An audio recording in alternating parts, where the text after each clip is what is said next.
Maga-deploy sang masobra 1,900 ka mga police personnel ang Iloilo City Police Office o kan ICPO para sa palabuton nga 49th High-Level Task Force on ASEAN Economic Integration sa Pebrero 25 tuptog Pebrero 27. Iniagod nga makahatag sa nagakaigo nga seguridad sa tanan nga mga delegado. Sa interview sang Bombo Radio kay Police Colonel Wilbert Parilla, ang officer in charge sang Iloilo City Police Office, iagin pahayag nga subong adlaw, mayara sang pagahiwaton nga send-off ceremony kung sa diin mag-aumpisa diri ang pag-deploy sa mga pulis sa nagkalain-lain nga areas diri sa syudad.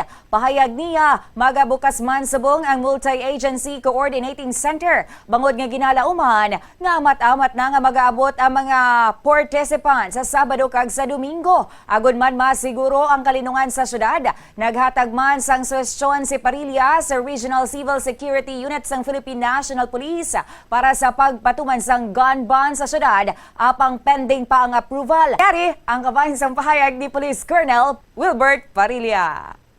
We will start our send-off ceremony. That would be the start also for the actual deployment of our personnel.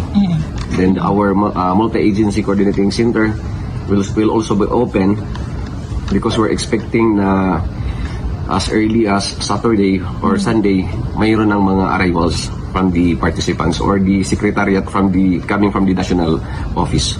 We have 1,900 plus na personnel. We have already given and requested personnel na mag-augment sa atin. Si Police Colonel Wilbert Parilla sa Iloilo City Police Office.